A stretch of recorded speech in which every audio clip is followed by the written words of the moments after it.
ॐ ज्ञानातिमिरान्धस्य ज्ञानञ्जनशलाकया चक्षुरुन्मिलितं येन तस्मै श्रीगुरुवे नमः। नमः विष्णुपादाय कृष्णप्रेष्ठाय भूतले श्रीमते भक्तिवेदान्त स्वामिन्निति नामिने। नमस्ते सारस्वती देवे गौरवाणी प्रचारिणे निर्विशेषा शून्यवादी पाश्चात्यदेशतारिणे नित्यानंद नमस्तुभ्यं प्रेमानंदप्रदायिने कलौकल्मषनाशाय जानवापतये नमः। नमो महावदन्याय कृष्णप्रेमप्रदायते कृष्णाय कृष्णचैतन्य नाम्ने गौरतुसे नमः। जय श्री कृष्ण चैतन्य प्रभु नित्यानंद श्री अद्वैत गदाधर श्रीवासादि गौर भक्तवृंद। हरे कृष्णा कृष्णा कृष्णा हरे हरे हरे राम राम राम हरे हरे। हरे कृष्णा। आप सभी भक्तों का हार्दिक स्वागत है। तो हम लोग चर्चा कर रहे हैं श्रीमद् भगवद गीता, इसका छठा अध्याय, और जिसका नाम है ध्यान योग। और इस ध्यान योग के हम लोग कल चर्चा किए थे 15 नंबर श्लोक पे। युंजन एवं सदात्मानं योगी नियतमानसा शांतिम निर्वाण परमां मत्संस्थामधिगच्छति। तो इस श्लोक में भगवान वर्णन किए कि जो इस प्रकार से अष्टांग योग प्रैक्टिस करता है, thus practicing constant control of the body, mind, and activities, the mystic transcendentalist, his mind regulated, attains to the kingdom of God or the abode of Krishna by cessation of material existence। तो अभी तक भगवान वर्णन किए पिछले 4-5 श्लोकों में अष्टांग योग कैसे करना चाहिए, उसमें क्या क्या कंडीशन होती हैं, किन बातों का ध्यान रखना होता है और क्या लक्ष्य होना चाहिए, सबसे महत्वपूर्ण चीज ये भगवान बताए। और वो हमने पिछले 2-3 दिन में श्रवण किया और उससे हम इस निष्कर्ष पे पहुंचे कि अष्टांग योग जो है इस युग में करना पॉसिबल नहीं है। लेकिन भगवान आगे अभी वर्णन कर रहे हैं। तो मुख्य बात अष्टांग योग में भगवान पिछले श्लोक में बताया, युक्त आसित मत परा मत चित्तो मन मन संयम्य मत चित्तो युक्त आसित मत परा। ये अष्टांग योगा करने का उद्देश्य क्या है कि मेरे में चित्त लगाए और मेरे प्रति समर्पित हो जाए। इस उद्देश्य को ध्यान में रखते हुए योगी को क्या करना चाहिए, फिर कल के श्लोक में हम चर्चा किए। इस उद्देश्य को ध्यान में रखते हुए युंजन एवं, एवं मतलब उस उद्देश्य को ध्यान में रखते हुए, युंजन मतलब प्रैक्टिस करना चाहिए। अष्टांग योग ध्यान योग में जो भी विधि विधान पालन करता है कोई, करना चाहिए। और सदा आत्मानम युंजन, और उसको ध्यान में रखते हुए सदा अपने आत्मानम मतलब मन, शरीर, आत्मा को भगवान के लिए लगाना चाहिए। यानी इंद्रिय भोग के लिए जो लगाता है, योगा करता है, तो वो वास्तविक अष्टांग योगी नहीं है। इस प्रकार से नियत मानसा, तब वो असली शांति और निर्वाण, निर्वाण मतलब भौतिक स्थिति से मुक्ति को प्राप्त कर लेता है। भौतिक 3 गुणों से मुक्त हो जाता है। और भौतिक 3 गुणों से मुक्त होने के बाद बस खत्म नहीं हो जाएगी चीज। फिर फाइनल चीज जो है, फाइनल डेस्टिनेशन, अंतिम लक्ष्य, मत संस्थाम अधिगच्छति। मेरे मम मत संस्था मतलब मेरे धाम को प्राप्त करता है। ये भगवान स्पष्ट यहाँ पे वर्णन किए हैं। ठीक है, तो ये हम लोग यहाँ तक ऑलरेडी चर्चा कर चुके हैं। मैं जस्ट उसको 2 मिनट में रिपीट कर दिया।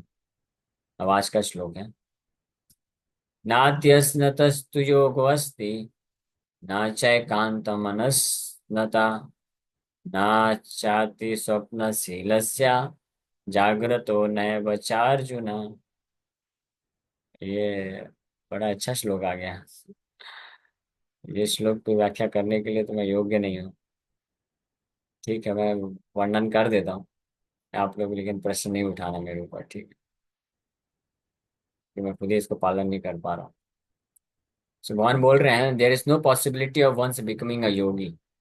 ऐसा व्यक्ति कभी योगी नहीं बन सकता है, कोई संभावना ही नहीं है। ओ अर्जुन, हे Arjun, if one eats too much और ईट्स टू लिटिल, बहुत ज्यादा अगर कोई खाता है या बहुत कम खाता है, तो वो योगी नहीं बन सकता है। और स्लीप्स टू मच और डज नॉट स्लीप इनफ, और बहुत ज्यादा सोता है या बहुत कम सोता है, तो वो योगी बनने बनने की कोई संभावना नहीं है। लेकिन ये जो है अष्टांग योगा सिस्टम में है। अष्टांग योगा सिस्टम में जो योगी है उसका वर्णन कर रहे हैं। भक्ति योगी थोड़ा सा डिफरेंट होता है।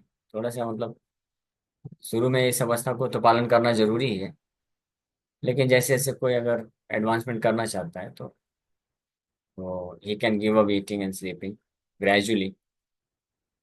इसलिए आप लोग प्रश्न मत उठाइएगा, क्योंकि प्रभुपाद जी तात्पर्य में लिखते हैं कि 6 आवर्स, हालांकि प्रभुपाद जी तो लिखते हैं 6 आवर्स आर सफिशिएंट लिखते हैं। इससे ज़्यादा नहीं सोना चाहिए। One should not sleep more than 6 hours, Prabhupada ji लिख रहे हैं कि 6 घंटे से ज़्यादा नहीं सोना चाहिए, लेकिन ये नहीं लिख रहे हैं कि 6 घंटे से कम भी नहीं सोना चाहिए। 6 घंटे से कम अगर सो के कोई काम चला सकता है तो दैट इज ऑल राइट। मतलब अफेक्ट नहीं करना चाहिए उसका, चाहिए इतना डिस्टर्ब नहीं होना चाहिए, फोकस करके ना खाना चाहिए।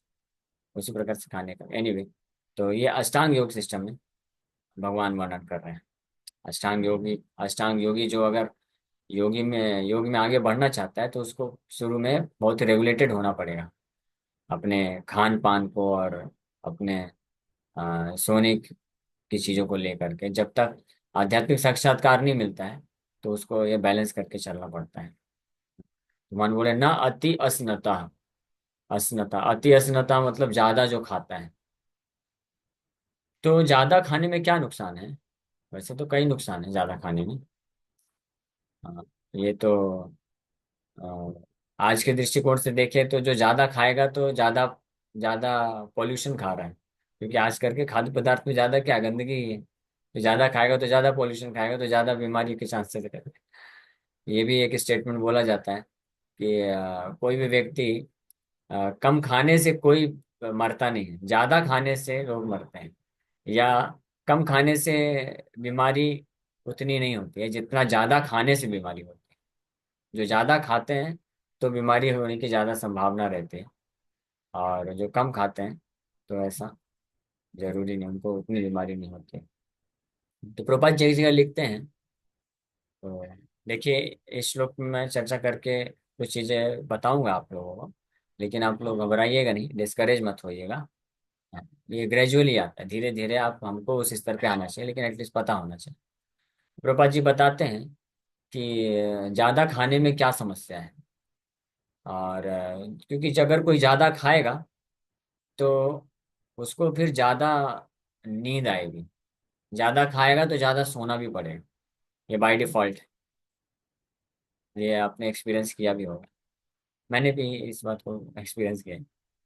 जब मैं 2 टाइम खाता हूँ तो फिर मुझे 5 या 6 घंटे सोना पड़ जाता है, और जब केवल एक टाइम खाता हूँ तो अगर 3.5 4 घंटा भी सो लिया तो सफिशिएंट रहता है, और कोई थकावट नहीं लगती है, और ना ही कोई वीकनेस लगता है।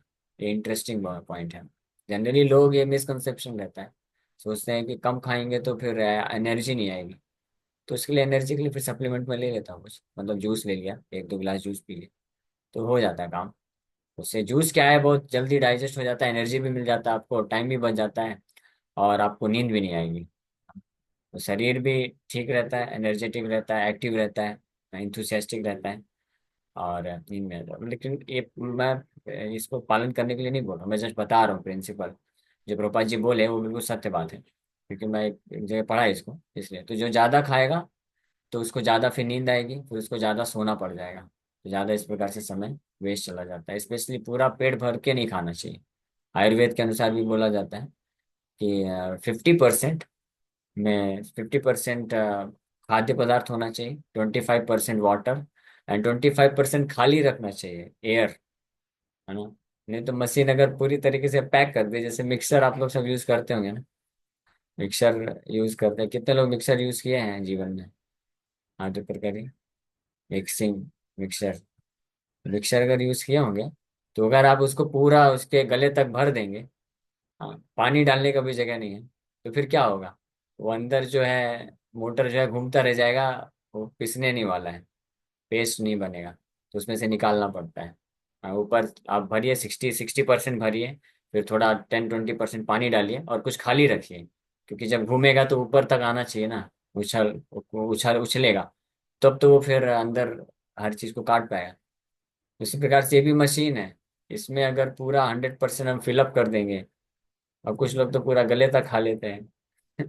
तो फिर कैसे वो अंदर वो पाचन की समस्या खड़ी हो जाएगी। तो इसलिए आयुर्वेद ये रिकमेंड करता है। लेकिन कृष्ण भक्ति में प्रभुपाद जी जब नए जो लोग आते हैं तो उनको पूरा गले तक खिलाना चाहिए। क्यों? ताकि महाप्रसाद से भर भर के उनको शुद्ध कर दिया जाए। तो महाप्रसाद की एक अलग ही महिमा है हालांकि, no doubt about it. But फिर प्रभुपाद जी बोले कि ग्रेजुअली जो अब सीनियर हो रहे हैं, आगे बढ़ रहे हैं, तो दे शुड रिड्यूस ईटिंग। उनको अब बहुत ज़्यादा नहीं खाना चाहिए, या बहुत बहुत महंगा चीज़ नहीं खाना चाहिए, महंगा आइटम। और आश्रम में बोलते हैं महंगा आइटम क्या है आज। यानी पनीर है, स्वीट राइस है, और रसगुल्ला रसमलाई है, ये सारी चीज़ें जो हैं इसको महंगा आइटम बोलते हैं। महंगा मतलब पेट के लिए हैवी। तो ये सब जो चीज़ें होती हैं हैवी खाने से, फिर उसमें एनर्जी, पाचन के लिए बहुत एनर्जी लगती। पाचन होने के बाद तो एनर्जी मिलती है, सत्य बात है, लेकिन पाचन करने के लिए भी एनर्जी लगती। तो कई कुछ लोग इतना ज्यादा खा लेते हैं कि पचाने में सारी एनर्जी खत्म हो जाती है। तो बेचारे फिर इनएक्टिव हो जाते हैं, फिर उनको थक जाते हैं, बहुत सोना पड़ जाता है। तो ये इसलिए बॉडी, इसलिए भगवान बोल रहे हैं कि योगी। और दूसरी बात, ज्यादा खाने से मन में, मन जो है अस्थिर हो जाता है, चंचल हो जाता है। रूप गोस्वामी भी इस बात को बताते हैं कि वाचो वेगम जीवा उदर उपस्थ वेगम, वाचो वेगम मनस क्रोध वेगम, जिह्वा वेगम उदर उपस्थ वेगम, एतान वेगान यो विषहेत धीरा, सर्वाम अपीवाम पृथ्वीम सशिष्यात्। ये 6 प्रकार के वेग बताए गए हैं, लेकिन तीन तीन वेग जो हैं वो एक लाइन से कनेक्टेड होते हैं। वाचो वेगम मनसा क्रोध वेगम, और जीवा वेगम उदर उपस्थ वेगम। तो जीव के वेग को जो कंट्रोल नहीं कर पाएगा, तो बाकी इंद्रियां फिर, और उसके मन इंद्रियां उदर उपस्थ में वेग आ जाता है, और फिर उसको फोर्स होता है। उसको फिर कंट्रोल नहीं कर सकता है। लेकिन अगर किसी ने जिह्वा पे कंट्रोल कर लिया हाँ, जो है, तो फिर बाकी ऑटोमेटिकली बाकी जो इंद्रियां हैं संयमित हो जाते हैं। इसलिए बोला गया है कि जिह्वा सबसे महत्वपूर्ण इंद्रिया है। जो है, जीवा फैले विषय सागरे तार मध्य जिह्वा अति लोभमय सुदूर मध्य। ये जो जीव है, जीवात्मा है, ये विषय के सागर में फेंक दिया गया है, गिर गया है। और जड़ेंद्रिय ताहे का शरीर, शरीर अविद्या जाल। ये पूरा शरीर क्या है? अविद्या का जाल है, नेटवर्क ऑफ इग्नोरेंस, अविद्या का जाल है। और जड़ेंद्रिय ताहे का, और उसमें उस नेटवर्क या विद्या का जो जाल है, इसमें बीच बीच में बहुत सारी इंद्रियां लगा दी गई हैं। और वो इंद्रियों की क्या विशेषता है? जीवा जीव, जीवा पहले विषय सागर है। जो जीव है विषय के सागर में इस प्रकार से मग्न हो चुका है, गिर चुका है। ये शरीर रूपी जो है नेटवर्क ऑफ इल्यूजन, इग्नोरेंस। और उसमें जीवा पहले विषय सागर है, तार मध्य जिह्वा आती। ये जितने भी इंद्रियां हैं उसमें से जिह्वा जो है, टंग, जो जीव है, वो अति लोभमय सुदुर्मति। अति लोभमय है बोल रहे हैं। लोभमय मतलब लालची। बहुत लोभ है, इसको लालच है। और लालच ही नहीं, अति लोभमय है, यानी बहुत ज्यादा लालची है। हमेशा जो है इधर उधर भटकती रहती है। मार्केट से निकले नहीं कुछ काम करने के लिए, बाजू में कुछ बन रहा था, सांस लिया तो देखा, अरे ये तो हमारा फेवरेट आइटम यहाँ पे बन रहा है, चलो भाई एक लगा देते हैं। अरे अभी तो आप खा के आए, पेट पूरा भरा हुआ है, तो क्या फर्क पड़ता है? अभी 1 किलोमीटर चलेंगे तो पच जाएगा ना, जो इसको डाल देते हैं। इस प्रकार से आप देखिए, सबसे बड़ा जो मार्केट है वो खाने पीने का मार्केट होता है। हर शहर में ऐसी बहुत सारी गलियां होती है जिनका नाम ही पड़ जाता है खाऊ गली। मुंबई में ऐसी गलियां हैं जिनका नाम है खाऊ गली। आप उस गली में जाएंगे तो वहां पे बस आपको एक ही चीज दिखेंगे, हजारों की संख्या में लोग ठेले के पास खड़े हैं और खाओ खाओ खाओ खाओ खाते रहते हैं। It's so difficult, most. इसीलिए जो खाने का बिजनेस है वो बहुत सक्सेसफुल होता है। अगर कोई बहुत अच्छा कुकिंग करना जानता है, अच्छा बना के खिलाना जानता है, तो उसका बिजनेस बहुत जबरदस्त चलेगा। हमारे अभी ये एक भक्त लोग कहाँ आए कि नहीं आए, प्रीतम प्रभु और सोना माता जी, इन लोगों ने चालू किया है, हरी बोल लंच होम चालू किया है। पहले नाम रखा था हरी बोल ठेला। फिर बाद में नाम चेंज किए, बोले प्रभु जी हरी बोल ठेला नाम रखना अच्छा नहीं है, तो हरी बोल होम लंच नाम रखें। बनाते हैं, तो मैं उनको यही बोला कि आपका बिजनेस बहुत अच्छा सक्सेसफुल हो जाएगा अगर आप एक्सपर्ट कुकिंग करेंगे। आप बहुत अच्छे से बहुत स्वादिष्ट बना के खिलाएंगे। स्वादिष्ट बनाइए, बिना प्याज लहसुन के भगवान को भोग लगाइए, और जब उसमें टेस्ट आएगा ना, तो आप देखना आपका पता भी नहीं चलेगा आपका बिजनेस कैसे बढ़ जाएगा। हाँ, तो ये एक इम्पोर्टेंट चीज़ है। इसलिए देखिए, एक और आपको चीज़ बता देता हूँ, बुरा मत मानिएगा, क्षमा मैं पहले मांग लेता हूँ। हाँ, हस्बैंड वाइफ में झगड़ा होता है ना, तो हस्बैंड जो है कितना भी झगड़ा करे, कितना भी गुस्सा हो जाए, वो घर छोड़ के नहीं भाग सकता है। अगर वाइफ जो है, पत्नी है, वो एक्सपर्ट कुक है, अगर अच्छा बना के खाना खिलाना जानती है, तो कितना भी झगड़ा हो जाए, कितना भी पति नाराज हो जाए, कभी जो है भागने का सवाल ही नहीं उत्पन्न होता है, वापस से आ जाएगा। क्योंकि खाना ऐसा नहीं मिलेगा ना कहीं। प्रभुपाद जी भी इस प्रिंसिपल को अप्लाई किए शुरू में, हिप्पी लोगों को अट्रैक्ट करने के लिए। प्रभुपाद जी अपने खुद के हाथों से बड़े बड़े गुलाब जामुन बनाते थे, और बिल्कुल एक ट्रांसपेरेंट है, जो कांच का बर्तन होता है, हमारे यहाँ बर्नी बोलते हैं उसको। तो कांच का जो ट्रांसपेरेंट बर्तन होता है, तो उसमें पूरा चाशनी में बढ़िया डुबो के रखते थे, और बड़ा जार होता था, और दूर से दिखता था बड़ा मस्त बढ़िया। तो प्रभुपाद जी बनाते थे बड़ा स्वादिष्ट, और भगवान को खिलाते थे, और महाप्रसाद गेट के पास रख देते थे। और शुरू में प्रभुपाद जी ने फ्रीडम दिया था, जिसको जितना खाना है खा सकता है। तो इसलिए फिर जो भक्त लोग फिर परमानेंटली जब रहते थे, तो प्रभुपाद जी बहुत सारे नियम उनको बोल दिए थे कि जब तक आप सेंटर के अंदर रहते हैं, तो आप चार नियम नहीं तोड़ सकते हैं। नशा नहीं कर सकते हैं, नॉनवेज नहीं कर सकते हैं, और अवैध संबंध नहीं रख सकते हैं, जुआ नहीं खेल सकते हैं। शुरू में प्रभुपाद जी ये नियम बनाए थे, क्योंकि प्रभुपाद जी को मालूम था पूरी तरीके से पालन नहीं कर पाएंगे।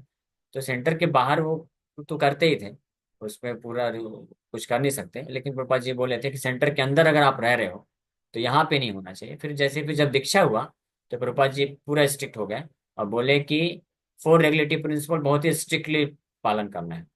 तो कुछ जो भक्त लोग होते थे परेशान हो जाते थे कि अरे हमसे नहीं हो सकता कंट्रोल, हमको नशा करना है, ये करना है, वो करना है। तो वो सोचते थे कि हम छोड़ के चले जाएंगे।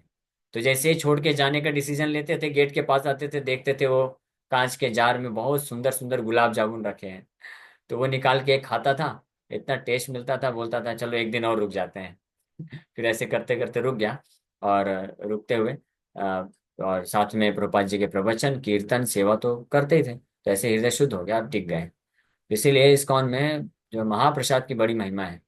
जो लोग शुरू में रजोगुण तमोगुण होने के कारण सिद्धांत नहीं समझ सकते हैं, माया उनको बहुत आकर्षित करती है, माया में फंसना चाहते हैं, तो प्रसाद के बल पे, प्रसाद को याद कर करके वो जो है वापस आ जाते हैं, और वापस से फंसे रहते हैं इस्कॉन में।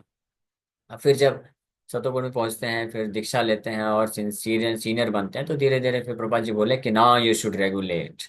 अब आपको रेगुलेट करना चाहिए, ज्यादा अति मत खाओ, ज्यादा खाओगे तो ज्यादा नींद आएगी, इंद्रियां संयमित नहीं हो पाएंगी, और फिर मन भटकेगा, कृष्ण पे फोकस नहीं कर पाओगे, तो इसको कंट्रोल करो। शुरू में प्रभुपाद जी खुद है, जब प्रसाद वितरण करते थे तो खूब खिलाते थे, 15-15 20-20 चपाती ऐसे देते रहते थे। वो लोग दबा के खाते भी थे, सब लोग वेस्टर्न वेस्टर्न डिवोटी सब लंबे चौड़े। अब प्रभुपाद जी सोचिए कितना कृपा किए ना, प्रभुपाद जी अकेले उनको पेट भर भर के खिलाते थे, कितना कुकिंग करते होंगे ना प्रभुपाद जी। और और ऐसे ऐसे आइटम, इंडियन बंगाली आइटम्स बनाते थे, वो जीवन में कभी खाए नहीं थे। वो सब खा के तो बेचारे वो पूरे प्रेमी हो गए, प्रसाद प्रेमी। प्रसाद खा करके प्रभुपाद प्रेमी हो गए, प्रभुपाद जी प्रभुपाद जी को बहुत प्रेम करने लग गए। और इस्कॉन बुलेट्स के नाम से जाना गया वो गुलाब जामुन। एनीवे, तो ये प्रसाद की तो निश्चित रूप में बहुत महिमा है, लेकिन भक्ति में धीरे धीरे आगे बढ़ने के लिए हमको इसको नियंत्रित भी करना चाहिए। जितना जरूरत है उतना ही खाएंगे, तो नींद कम आएगी, नींद नहीं आएगी, जरूरत नहीं पड़ेगा। ये मैंने प्रैक्टिकल एक्सपीरियंस किया है। आश्रम में हमारा सुबह ब्रह्मचर्य आश्रम में प्रसाद होता है, वो मैं जब खाता था, तो मुझे सोना पड़ जाता था, 1-1.5 घंटा बर्बाद हो जाता था, फिर नाम जप नहीं हो पाता था। लेकिन जिस दिन से वो उधर बंद कर दिया मैं, तो फिर बिंदास, कोई टेंशन नहीं। अगर सुबह 3-3:30 बजे भी उठे हैं, तो पूरा सेवा किया, नाम जप किया, क्लासेस लिया, उसके बाद भी 12-12:30 बजे तक आराम से जप कर सकते हैं बिना नींद आए। और फिर उसके बाद 12:30 भगवान का राजभोग लगता है, राजभोग थोड़ा सा लिया। अब राजभोग कैसा होता है कि राजभोग ऑलरेडी उसमें लिमिटेशन रहता है, किसी भक्त को ज्यादा दे नहीं सकते हैं। तो बड़ी अच्छी व्यवस्था हो गई भगवान की कृपा से, वहां पे जाके हाथ फैला के खड़ा हो जाता हूँ। जो लिमिटेड रूप में मिला थोड़ा बहुत राइस दाल सब्जी, कभी चपाती मिलता भी नहीं है, तो जितना मिल गया उसी में से खा के, और फिर नाम भजन चालू कर दिए, सोने का जरूरत ही नहीं। तो बहुत अच्छी है ये होता है। ये बात सत्य है, बट इसको हमको धीरे धीरे नेचुरली ये हम कर सकते हैं, तो ज्यादा खाने से। और दूसरा मोहन बोल रहे हैं कि कम भी नहीं खाना चाहिए, है ना। ज्यादा खाने से ये समस्या हो सकती है। और न च एकांतक अनस्नता।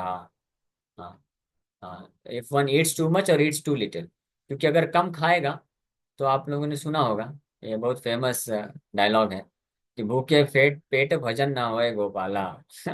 अगर कम खाएगा कोई, सोच, कभी कभी आर्टिफिशियली कुछ बहुत लोग ट्राई भी करते हैं, जिसका डोज है मान लीजिए, वो जो है एक प्रसाद जब खाने बैठता है तो उसको कम से कम 5-6 चपाती चाहिए, सब्जी चाहिए, राइस चाहिए, दाल चाहिए, सलाद चाहिए, सब कुछ चाहिए। लेकिन कभी कभी कुछ लोग बहुत उत्साहित हो जाते हैं और क्या करते हैं, केवल एक चपाती सब्जी थोड़ा सा खाएंगे बस, ताकि हम जो है भजन कर सके, सेवा कर सके, योगी बन सके। तो ऐसे लोग फिर एक चपाती सब्जी खा के तो प्रसादम हॉल से निकल जाते हैं, लेकिन अगले 4 घंटे तक केवल प्रसादम हॉल का याद आता रहता है, क्योंकि पेट में चूहे कूद रहे होते हैं। नाम जप करने तो बैठता है, लेकिन नाम जप होता नहीं है, भूख लगी है, भूख लगी है, फिर इधर उधर वो भटकता रहता है कि कुछ लाओ, कुछ खिलाओ, कुछ खिलाओ। तो इसलिए कम खाने में भी सबसे पहला नुकसान ये होगा कि अगर आपका भूख पूरी तरह से तृप्त नहीं हुआ है, तो फिर आप परेशान रहेंगे, और भूख जो है आपको परेशान करता रहेगा, फिर इधर उधर भटकाएगा। तो दोनों में समस्या है। भूख जितना है उससे ज्यादा खाएंगे तो भी समस्या है, इंद्रियां असंयमित हो जाएंगी, और नींद ज्यादा आएगी, भजन नहीं हो पाएगा, समय वेस्ट हो जाएगा, एनर्जी कम हो जाएगी। भूख से ज्यादा खाने पे ना एनर्जी कम होती है, क्योंकि पाचन करने के लिए एनर्जी सब निकल लग जाती है। और अगर भूख जितनी लगी उससे अगर कम खाया, तो भी समस्या उत्पन्न हो जाएगी, क्योंकि भूखे पेट भजन न होए गोपाला, चिंतन बनता रहेगा, है ना। इसलिए बोलते हैं ना कि जब कभी कोई रात में नहीं खाता था, तो पेरेंट्स लोग बोलते थे कि अरे खा लो, नींद नहीं आएगी नहीं तो, हाँ, बिना खाए मत सो, है ना। हमारे मम्मी पापा तो ऐसे ही हमेशा बोलते थे। अगर कोई बिना थक जाते थे, तो बिना खाए जब सो जाते थे, तो जबरदस्ती उठा के खिलाते।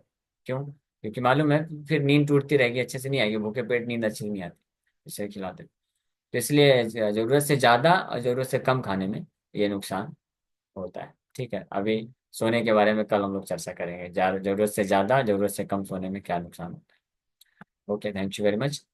लेकिन ये जो है कृष्णा कॉन्शियसनेस में प्रगति करने से जो भक्त होता है, नेचुरली स्वाभाविक रूप से उसका जो खाना पान जो है कम होता जाता है।